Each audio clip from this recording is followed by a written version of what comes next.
বখা কুরআন কালামুল্লাহ বসানো কদিমাস্তি নইনো। ভাইরা আমার, এই দুনিয়ার জমিনটা আল্লাহ তাআলা পরীক্ষার হল বানায় দিলেন। এই দুনিয়ার জমিনের মধ্যে আসার পর আপনার আমার অন্তরের মধ্যে বিভিন্ন ধ্যান ধারণা চিন্তা চলে আসে। আল্লাহ তাআলা বলেন, ও বান্দা, তুমি কি মনে মনে এই ধারণা করেছো আমি আল্লাহ তাআলার কাছে তোমাকে আর আসতে হবে না, আমি আল্লাহ তাআলার কাছে আর যেতে হবে না? এই রকম চিন্তা যাদের অন্তরের মধ্যে আছে, ওই চিন্তাটা ভুল। আল্লাহ তাআলা জানা দেন, ওয়া আন্নাকুম ইলাইনা লা তুরজাউন, আমি আল্লাহ তাআলার কাছে একদিন না একদিন তোমাকে ধরা দিতে হবে, কোনো সন্দেহ নাই। এই দুনিয়ার জমিনের মধ্যে কিছুই ছিল না, এই দুনিয়ার জমিনের মধ্যে মানুষ ছিল না, এই দুনিয়ার জমিনের মধ্যে শুধু এক সময় পানি আর পানি ছিল। জিন জাতিরা বসবাস করত। এই জিন জাতিরা চলাফেরা করে আল্লাহ তাআলার দাসত্ব আদায় করে না, আল্লাহ তাআলার কীর্তন বর্ণনা করে না, আল্লাহ তাআলার হুকুম আহকাম বর্ণনা করে না।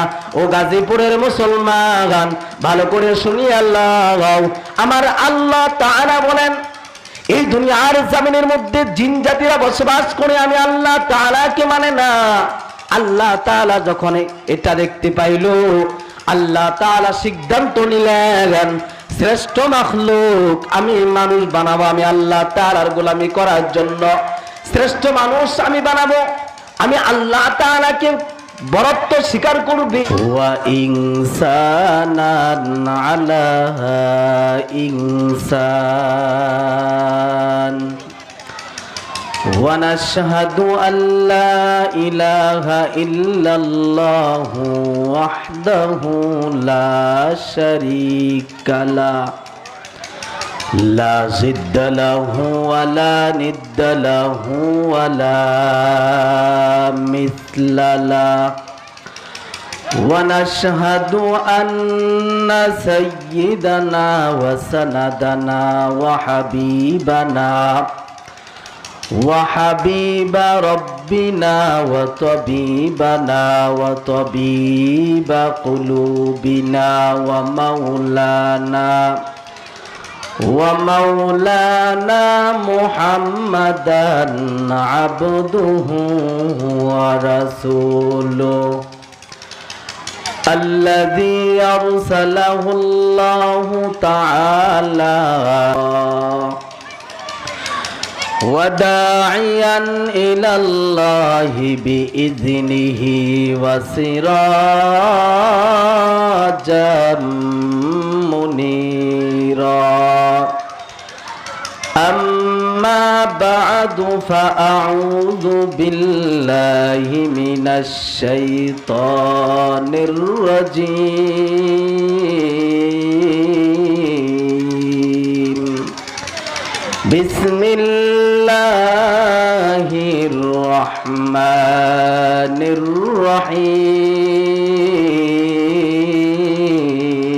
الرحيم أفحسبتم أنما خلقناكم عبثا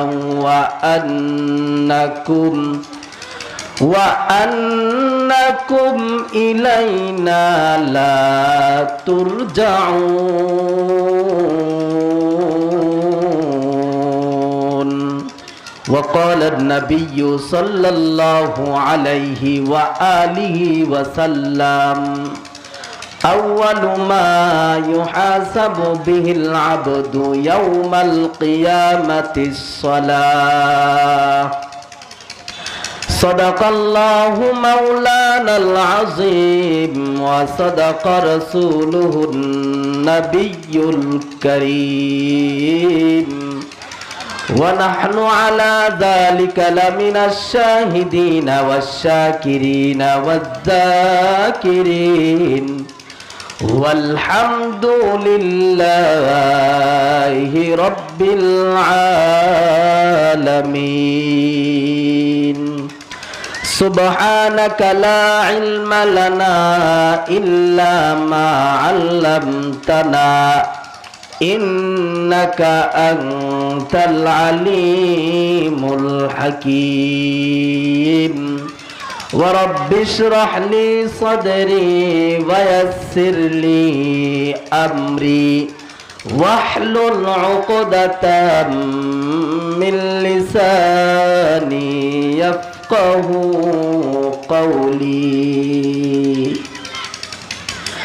सूरज ने दिया अपनी शुआओं को ये पैगाम सूरज ने दिया अपनी शुआओं को ये पैगाम दुनिया है अजब चीज को भी सुबह को भी शाम दुनिया है अजब चीज को भी सुबह को भी शाम दुनिया में हो दुनिया का तलबगार नहीं हो दुनिया में हो दुनिया का तलबगार से गुजर हो खरीदार नहीं हो बाजार से गुजर हो खरीदार नहीं हो उल्फत में बराबर के वफा हो के जफा हो उल्फत में बराबर के वफा हो के जफा हो हर चीज में लज्जत है अगर दिल में मजा हो हर चीज में लज्जत है अगर दिल में मजा हो मैं दूर हो मजबूर हो ऐ सैयद आलम मैं दूर हो मजबूर हो ऐ सैयद आलम दीदार दिखाते नहीं आवाज सुना दो दीदार दिखाते नहीं आवाज सुना दो मोहब्बतेर साथे एकटू जिकिर करी ला इलाहा इल्लाल्लाह ला इलाहा इल्लाल्लाह ला इलाहा इल्लाल्लाह ला इलाहा इल्लाल्लाह ला इलाहा इल्लाल्लाह न बुलबुल बरगुज़श तस्बीह खालिस के हर खारे बतस्बीह हस जवालिस जिक्र हक़ आ मुदग़िज़ाई रूह रा मरहमा मुदई दिल मजरूह रा दिल जो खाली याद हक से आई जवा खाना ये शैतान यो दिल बेहुमा संग देला सै खलेला फाके कुन सीना बातें ये मोहब्बत चाके कुन ला इलाहा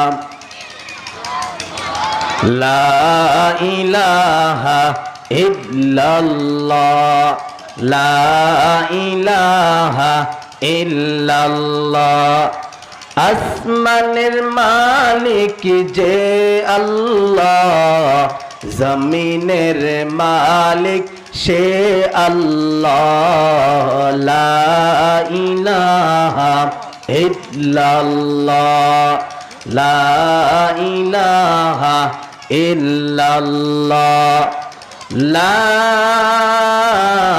ইলাহা ইল্লাল্লাহু মুহাম্মাদুর রাসূলুল্লাহ সাল্লাল্লাহু আলাইহি ওয়াসাল্লাম।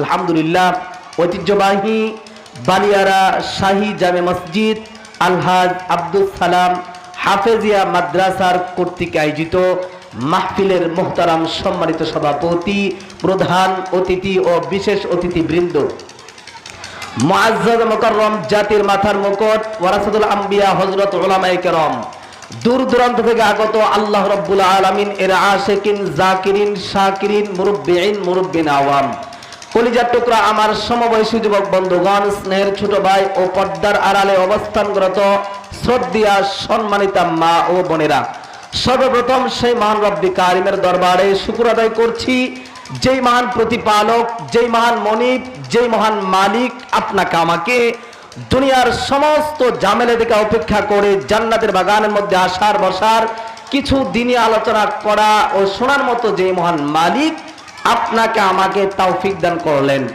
এই জন্য আমরা সকলেই হৃদয়ের সবটুকুন ভালোবাসা উজাড় করে শ্রদ্ধা জড়িত কণ্ঠে অন্তরে অন্তরস্থল থেকে ইমানের আওয়াজকে উঁচু করে মুসলমান হিসাবে অন্তরের অন্তরস্থল থেকে সকলেই একবার পড়ি, সকলেই বলুন আলহামদুলিল্লাহ।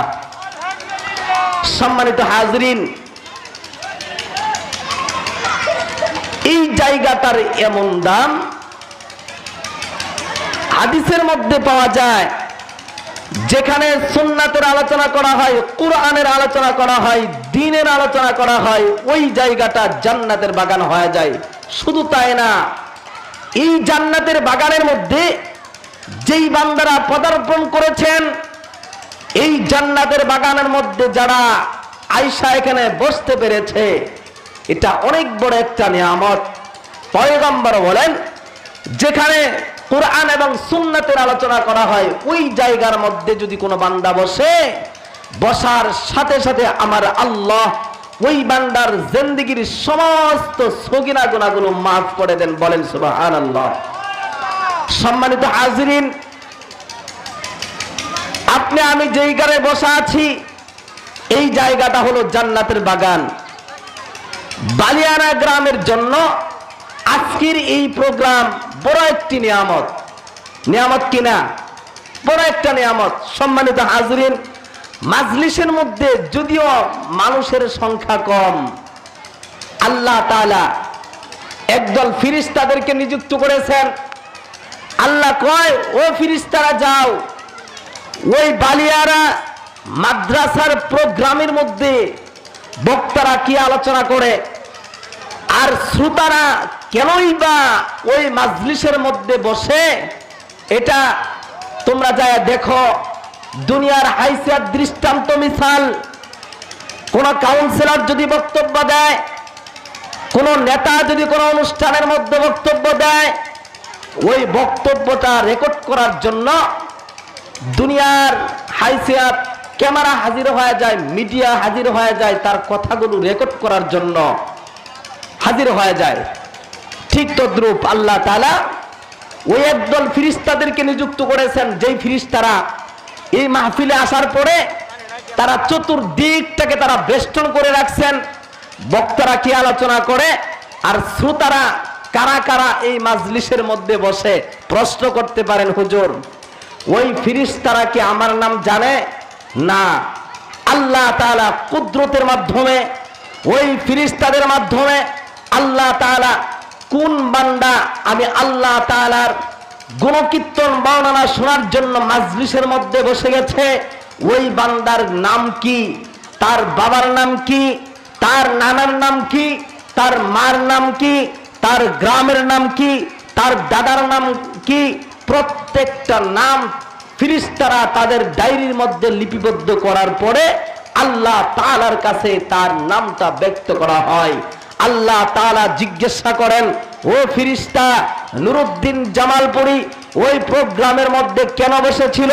ফেরেশতারা জবাব দেয়, ও আল্লাহ ওই বান্দার অন্তরের মধ্যে জাহান্নাম সম্পর্কে ভয় ছিল, এই জন্য তোমাকে ভয় করিয়া ওই বাগানের মধ্যে বসেছে। আল্লাহ তাআলা দ্বিতীয়বার প্রশ্ন করেন, ফেরেশতা নুরুদ্দিন জামালপুরী সে কি আমার জাহান্নাম দেখছে নাকি? ফেরেশতারা জবাব দেন, না, তোমার জাহান্নাম দেখে নাই। দুনিয়ার জমিনের মধ্যে আলেম ওলামারা জাহান্নাম সম্পর্কে বর্ণনা করেছে, তার অন্তরের মধ্যে ভয় চলে আসছে, তার অন্তরের মধ্যে ভয় চলে আসছে। আল্লাহ তাআলা তৃতীয়বার জিজ্ঞাসা করেন, ও ফেরেশতা, ওই বান্দা আমি আল্লাহ তাআলার কাছে কি চায়? ওই বান্দা আমি আল্লাহ তাআলার কাছে কি চায়? ফেরেশতারা জবাব দেয়, মালিক, ওই বান্দা জাহান্নাম থেকে নাজাত চায়, জাহান্নাম থেকে নাজাত চায়, জাহান্নাম থেকে নাজাত চায়।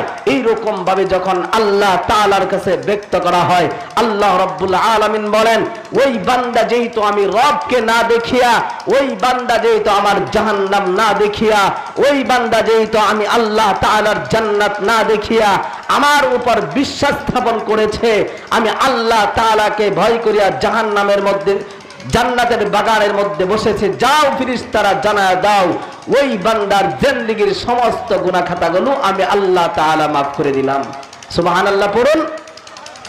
সম্মানিত হাজরিন, আমি আপনাদেরকে দৃষ্টি আকর্ষণ করেছি, এখনো যারা রাস্তাঘাটে বসা আছেন, অযথা দাঁড়ানো আছেন, উদারত আহ্বান করছি, আপনার পায়ে ধরে বলি, আপনারা অল্প সময়ের জন্য হলেও আমার আত্মাটা, আমার কলবটা পরিষ্কার করার জন্য, হ্যাঁ, এখানে একটু যদি বসতেন, এখানে আপনারা যখন কোরআন এবং সুন্নাতের আলোচনা আপনার দিলের মধ্যে প্রভাব পড়বে, তখন আপনার গুনাহ করতে মন চাইবে না, আপনার অশ্লীল কাজ করতে মন চাইবে না, আপনার বেপরদায় চলতে মন চাইবে না। এই জন্য আমি আপনাদেরকে উদারত আহ্বান করছি, আপনারা মেহেরবানি করিয়া রাস্তাঘাটের মধ্যে সময় না দিয়া জান্নাতের বাগানের মধ্যে বসে পড়ুন। এমনও হতে পারে কিয়ামতের মাঠে দেখবেন আপনার পাশের এক ভাই হাসতে হাসতে জান্নাতে চলে গেল। ওই দিন আপনি প্রশ্ন করবেন, ভাই তুমি আর আমি তো একসাথেই ওই প্রোগ্রামে গিয়েছিলাম, তুমি কেন জান্নাতে চলে গেলা, আমি কেন এখনো জান্নাতে যেতে পারলাম না? বান্দা জবাব দিবে যে একসাথে প্রোগ্রামে আসছিলাম ঠিক, কিন্তু তুমি দোকানের মধ্যে বসা ছিলা, তুমি চার আড্ডাখানার মধ্যে ছিলা, ওখানে বসে বসে তুমি গীবত শেকায়েত করেছো, ওখানে বসে বসে তুমি চুগলখুর করেছো। এই জন্য আল্লাহ তাআলা তোমাকে জান্নাত দেন নাই। আল্লাহ ওই প্রোগ্রামের মধ্যে যাইয়া আমি মাজলিসের মধ্যে বসেছিলাম, বক্তারা কোরআন এবং সুন্নাতের আলোচনা করেছেন, তা শুনে আমার জীবনে বাস্তবায়ন করেছি। এই জন্য আল্লাহ তাআলা আমার প্রতি খুশি হইয়া আল্লাহ তাআলা আমাকে জান্নাতের উচ্চ মাকাম দিয়েছেন। বলেন সুবহানাল্লাহ। এরকম হতে পারে কিনা ভাই? হতে পারে। আল্লাহ তাআলা কাকে কখন কোন উসিলার মাধ্যমে আপনাকে আমাকে ক্ষমা দিবেন, আপনাকে আমাকে জান্নাতুল ফিরদাউস দিবেন, এটা আপনি আমি বলতে পারবো না। আরেকটা কথা, প্রত্যেকটা বক্তার তবিয়ত থাকে। তবিয়ত শব্দের অর্থ হলো অভ্যাস। জুড়ে বলুন কি? অভ্যাস। আপনারা আমার সাথে কথা বলবেন, যেখানে সুবহানাল্লাহ বলতে হয়, যেখানে আলহামদুলিল্লাহ বলতে হয়, যেখানে আল্লাহু আকবার বলতে হয়, সেখানে আওয়াজ দিবেন। তাতে কি লাভ? লাভ হলো বান্দার শরীরের মধ্যে যদি জ্বর এসে যায়, জ্বর, বান্দা যদি ডাক্তারের পরামর্শ অনুযায়ী ঔষধ ভক্ষণ করে বান্দার জ্বরটা ভালো হয়ে যায়, বান্দার শরীরটা ভালো হয়ে যায় ঔষধ ভক্ষণ করার পরে।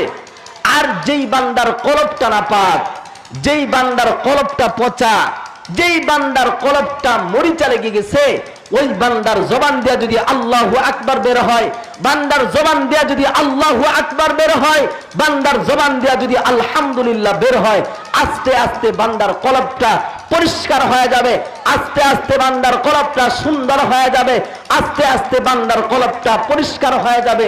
যখন বান্দার কলবটা পরিষ্কার হয়ে যাবে, বান্দা 5 ওয়াক্ত নামাজ পড়ার জন্য প্রস্তুত হয়ে যাবে, বান্দা কোরআন পড়ার জন্য প্রস্তুত হয়ে যাবে, বান্দার কাছে কোরআন তেলাওয়াত ভালো লাগবে, বান্দার কাছে জিকির ভালো লাগবে, বান্দার কাছে ভালো মানুষ দেখলে ভালো লাগবে। এরকম লাগবে তখন যখন বান্দার কলবটা হবে পরিষ্কার। ঠিক কিনা বলুন? সুবহানাল্লাহ আলহামদুলিল্লাহ বলবেন তো ইনশাআল্লাহ? সুবহানাল্লাহ আলহামদুলিল্লাহ বললে লস না লাভ? অনেক লাভ। সম্মানিত হাজিরিন, যেই লোকগুলো আপনারা বসে আছেন, হাদিসের ভাষায় পাওয়া যায়, কোরআন এবং সুন্নাতের মাজলিসের মধ্যে যদি কোনো ফাঁকা জায়গা থাকে, ওই ফাঁকা জায়গার মধ্যে শয়তান এসে ভরপুর হয়। শয়তান এসে বসে, আয়সা বলবে এখানে বসার কোনো দরকার নাই, দোকানের মধ্যে যাও, সেখানে টিভি আছে, সিনেমা আছে, ওখানে গল্প গুজব যা করো, এখানে বসলে কোনো লাভ নাই। ইবলিস আপনাকে আমাকে আপনাকে দোকানে নিয়ে যাবে। সম্মানিত হাজরিন, একটু মেহেরবানি করিয়া আপনারা জমে বসুন, একটু মেহেরবানি করিয়া জমে বসুন। আলহামদুলিল্লাহ, চমৎকার আলোচনা হবে। আমি আপনাদের সম্মুখে পবিত্র কুরআনুল কারীম থেকে একখানা আয়াতে কারিমা তেলাওয়াত করেছি। একটি আয়াত ও একটি হাদিসের উপর আমি আপনাদেরকে পরিচয় দিব। আজকে দুনিয়ার জমিনের মধ্যে আল্লাহ তাআলা আপনাকে আমাকে কেন সৃষ্টি করেছেন, এক নাম্বার মনে রাখতে হবে। আল্লাহ তাআলা দুনিয়ার জমিনের মধ্যে আপনাকে আমাকে কেন সৃষ্টি করেছেন। দুই নাম্বার, এই দুনিয়ার জমিনে কেন আসলাম। তৃতীয় নাম্বার, আল্লাহ তাআলা আপনাকে আমাকে আবার তিনার কাছে নিয়ে যাবেন। তিনটা বিষয়, এই তিনটা বিষয়ের উপর বখা কুরআন কালামুল্লাহ বসানো কদিমাস্তি নইনো। ভাইরা আমার, এই দুনিয়ার জমিনটা আল্লাহ তাআলা পরীক্ষার হল বানায় দিলেন। এই দুনিয়ার জমিনের মধ্যে আসার পর আপনার আমার অন্তরের মধ্যে বিভিন্ন ধ্যান ধারণা চিন্তা চলে আসে। আল্লাহ তাআলা বলেন, ও বান্দা, তুমি কি মনে মনে এই ধারণা করেছো আমি আল্লাহ তাআলার কাছে তোমাকে আর আসতে হবে না, আমি আল্লাহ তাআলার কাছে আর যেতে হবে না? এই রকম চিন্তা যাদের অন্তরের মধ্যে আছে, ওই চিন্তাটা ভুল।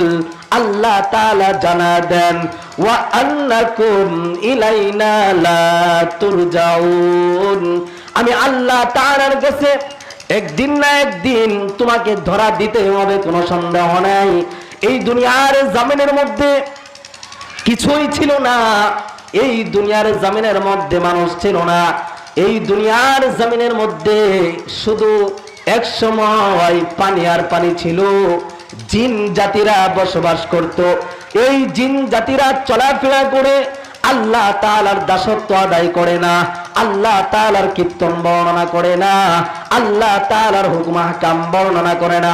ও গাজীপুরের মুসলমান, ভালো করে শুনি আল্লাহ, আমার আল্লাহ তাআলা বলেন, এই দুনিয়ার জমিনের মধ্যে জিন জাতিরা বসবাস করে, আমি আল্লাহ তাআলাকে মানে না।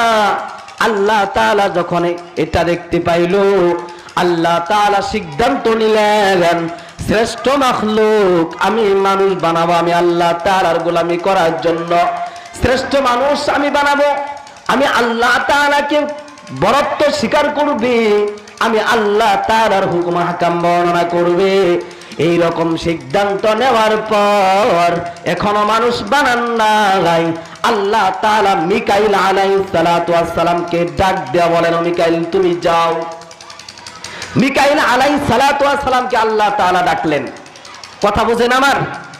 মিকাইল আলাইহিস সালাতু ওয়াস সালামকে আল্লাহ তাআলা ডাক দিলেন, ও মিকাইল তুমি যাও, তুমি যাইয়া জমিন থেকে এক মুষ্টি মাটি নিয়ে আসবা, ওই মাটির দ্বারা আমি আদম নবীকে বানাবো। খেয়াল করুন, মিকাইলকে এই কথা বলার পরে মিকাইল আলাইহিস সালাতু ওয়াস সালাম আল্লাহ তাআলার অর্ডার পাওয়ার পর তিনি জমিনে আসলেন। জমিনের মধ্যে আসার পর যখন মাটির মধ্যে স্পর্শ করেছে মিকাইল, সঙ্গে সঙ্গে মাটি কান্না শুরু করে দিল। মিকাইল আলাইহিস সালাতু ওয়াস সালাম মাটির মায়ায় পড়ে যায়। মিকাইল মাটির মায়ায় পড়ে মাটি নিতে পারল না। আল্লাহ তাআলার দরবারে খালি হাতে চলে গেল। আল্লাহ তাআলার কাছে যাওয়ার পর মিকাইল মাটি আনতে পারে নাই। আল্লাহ তাআলা বলেন, ইসরাফিল তুমি যাও। ইসরাফিলকে অর্ডার দিলেন, তুমি যাও, তুমি যাইয়া জমিন থেকে এক মুষ্টি মাটি নিয়ে আসবা, ওই মাটির দ্বারা আমি আদম নবীকে বানাবো। সম্মানিত হাজরিন, কথাগুলো খেয়াল করতে হবে। ইসরাফিলকে অর্ডার করার পর ইসরাফিল আলাইহিস সালাতু ওয়াস সালাম তিনি যখন জমিনের মধ্যে পদার্পণ করেছেন, মাটির মধ্যে যখন স্পর্শ করা হয়, সঙ্গে সঙ্গে মাটি কান্না শুরু করে দিল। কি করে দিল? এদিকে মন আছে তো? কি করলো? কান্না শুরু করে দিল। মিকাইল মাটি আনতে পারে নাই, খালি হাতে আল্লাহ তাআলার কাছে চলে যায়। আল্লাহ তাআলা ইসরাফিলকে বলেন, তুমি যাও, তুমি যাইয়া জমিন থেকে মাটি নিয়ে আসো, ওই মাটির দ্বারা আদম নবীকে বানাবো। ইসরাফিল আলাইহিস সালাতু ওয়াস সালাম আল্লাহ তাআলার অর্ডার পাওয়ার পর দুনিয়ার জমিনের মধ্যে যখন পদার্পণ করেছেন, মাটির মধ্যে যখন স্পর্শ করেছে, সঙ্গে সঙ্গে মাটি কান্না শুরু করে দিল। ভাইরা আমার, ইসরাফিল আলাইহিস সালাতু ওয়াস সালাম সেও মাটির মোহাব্বতে পড়িয়া মাটি নিতে পারে নাই, আল্লাহ তাআলার দরবারে খালি হাতে চলে গেল। ভাইরা আমার, আল্লাহ তাআলার কাছে যাওয়ার পর আল্লাহ তাআলা ডাক দিয়া বলেন, মিকাইল মাটি আনতে পারে না, ইসরাফিলও পারে না, ভাই ও আজরাইল তুমি যাও, তুমি যাইয়া জমিন থেকে মাটি নিয়ে আসো, ওই মাটির দ্বারা আমি আদম নবীকে বানাবো। আজরাইল আলাইহিস সালাতু ওয়াস সালাম আল্লাহ তাআলার অর্ডার পাওয়ার পর আজরাইল আলাইহিস সালাতু ওয়াস সালাম জমিনের মধ্যে পদার্পণ করেছেন। দুনিয়ার জমিনের মধ্যে আসার পর যখন মাটির মধ্যে স্পর্শ করেছে, সঙ্গে সঙ্গে মাটি কান্না শুরু করে দিল। আজরাইল আলাইহিস সালাতু ওয়াস সালাম ডাক দিয়া বলেন, ও মাটি, কান্নাই কোনো লাভ নাই, আমার আল্লাহ তাআলার অর্ডার, আল্লাহ তাআলার অর্ডারের সামনে কোনো মায়া চলবে না, আল্লাহ তাআলার অর্ডারের সামনে কোনো দয়া চলবে না, আল্লাহ তাআলার অর্ডারের সামনে কোনো অনুগ্রহ চলবে না। আজরাইল আলাইহিস সালাতু ওয়াস সালাম মাটির সাথে জোর খাটাইয়া আল্লাহ তাআলার হুকুম মানার জন্য, আল্লাহ তাআলার মুহাব্বতে পড়িয়া এক মুষ্টি মাটি নিয়া আল্লাহ তাআলার দরবারে চলে গেছে। ভাইরা আমার, আল্লাহ তাআলা বলেন, ও আজরাইল, মিকাইল মাটি আনতে পারে না, ইসরাফিলও পারে নাই, আমি আল্লাহ তাআলার মুহাব্বতে তুমি মাটির সাথে জোর খাটাইয়া তুমি এক মুষ্টি মাটি এনেছো, তোমার দ্বারাই সম্ভব সন্তানের সামনে মায়ের জীবন নেওয়া, তোমার দ্বারাই সম্ভব মায়ের সামনে সন্তানের জীবন নেওয়া। আমি আল্লাহ আজই তোমাকে দায়িত্ব দিয়া দিলাম, তুমি যেন মানুষের মরণ জয়ী যুদ্ধে যেন তুমি বিজয় হতে পারো। हकीकत से तो दुनिया बेखबर है, दुनिया की नुमाइश पर नजर है, नमी गोयाम के आज दुनिया जुदा बाश बहर करे के बाशी बा खुदा बाश, जिसते दुनिया आज खुदा गाफिल बुदान गईक मासून कुराहो पर जिंदुजाम। भाईरा आमार, আল্লাহ তাআলা মানুষ বানালেন, এই দুনিয়ার জমিনের মধ্যে আপনাকে আমাকে সৃষ্টি করেছেন। এই দুনিয়ার জমিনের মধ্যে আপনি আমি কিভাবে আসলাম? আল্লাহ তাআলা বলেন, ও বান্দা, তুমি কি চিন্তা করেছো এমনি এমনি তুমি দুনিয়ার জমিনের মধ্যে এসেছো? আল্লাহ তাআলা আপনাকে আমাকে কিভাবে বানাইলেন? আল্লাহ তাআলার কুদরত, জামালপুরের মেয়ে গাজীপুরে একজন ছেলের সাথে আল্লাহ তাআলা বিবাহ বন্ধন করায়। আল্লাহ তাআলা একটা বিবাহ বন্ধন এর মধ্যে ঘটায় দেন। আল্লাহ তাআলা বলেন, এই বিবাহ বন্ধন হওয়ার পরে প্রথম চিল্লাতে আমি আল্লাহ ওই স্বামী স্ত্রীর একটা মিলন ঘটায় দেই। ভাইরা আমার, এক ফোঁটা নাপাক পানির থেকে আল্লাহ তাআলা আপনাকে আমাকে সৃষ্টি করেছেন। ও ভাই, আজকে তুমি আল্লাহ তাআলাকে চিনো না, তুমি চিনো না, ওই আল্লাহ তাআলাকে তুমি এখনো চিনতে পারো নাই। প্রথম চিল্লাতে ওই নাপাক পানিটা মায়ের পেটের মধ্যে যায়, দ্বিতীয় চিল্লাতে এই নাপাক পানিটা আস্তে আস্তে এটা রক্তের ন্যায় হয়ে যায়। ভাইরা আমার, বুঝার ব্যাপার। তৃতীয় চিল্লাতে আল্লাহ তাআলা এই রক্তটাকে একটা গোশতের ন্যায় বানায় ফেলে। প্রশ্ন করতে পারেন, হুজুর, এই রক্তটা কিভাবে হয়ে যায়? আল্লাহ তাআলা এমনি বানান না। আল্লাহ তাআলা এই মানুষটাকে বানানোর জন্য দুইজন ফেরেশতাকে নিযুক্ত করেছেন। কয়জন ফেরেশতা? কথার দিকে খেয়াল করতে হবে কিন্তু। দুইজন ফেরেশতা আল্লাহ তাআলা নিযুক্ত করেছেন মায়ের পেটের মধ্যে। আল্লাহ তাআলা ফেরেশতাকে জানায় দিয়েছেন, ও ফেরেশতা, এই মানুষটা তোমরা এইভাবে বানাইবা। ফেরেশতারা এক পর্যায়ে আল্লাহ তাআলাকে জিজ্ঞাসা করেন, মালিক মানুষটা কেমন হবে, তার চেহারাটা কেমন হবে, তার হাতের আঙ্গুল কয়টা হবে, 22টা হবে না 23টা হবে, পায়ের আঙ্গুল কয়টা হবে? আল্লাহ তাআলা জানায় দেন লাওহে মাহফুজের সাইনবোর্ডের মধ্যে এই বান্দার চেহারাটা কেমন হবে, এই বান্দার শরীরের রংটা কেমন হবে, সুন্দর হবে না কালো হবে, মানুষটা খাটো হবে না লম্বা হবে, সব ওই লাওহে মাহফুজের সাইনবোর্ডের মধ্যে আঁকানো আছে, ওটা দেখে নাও।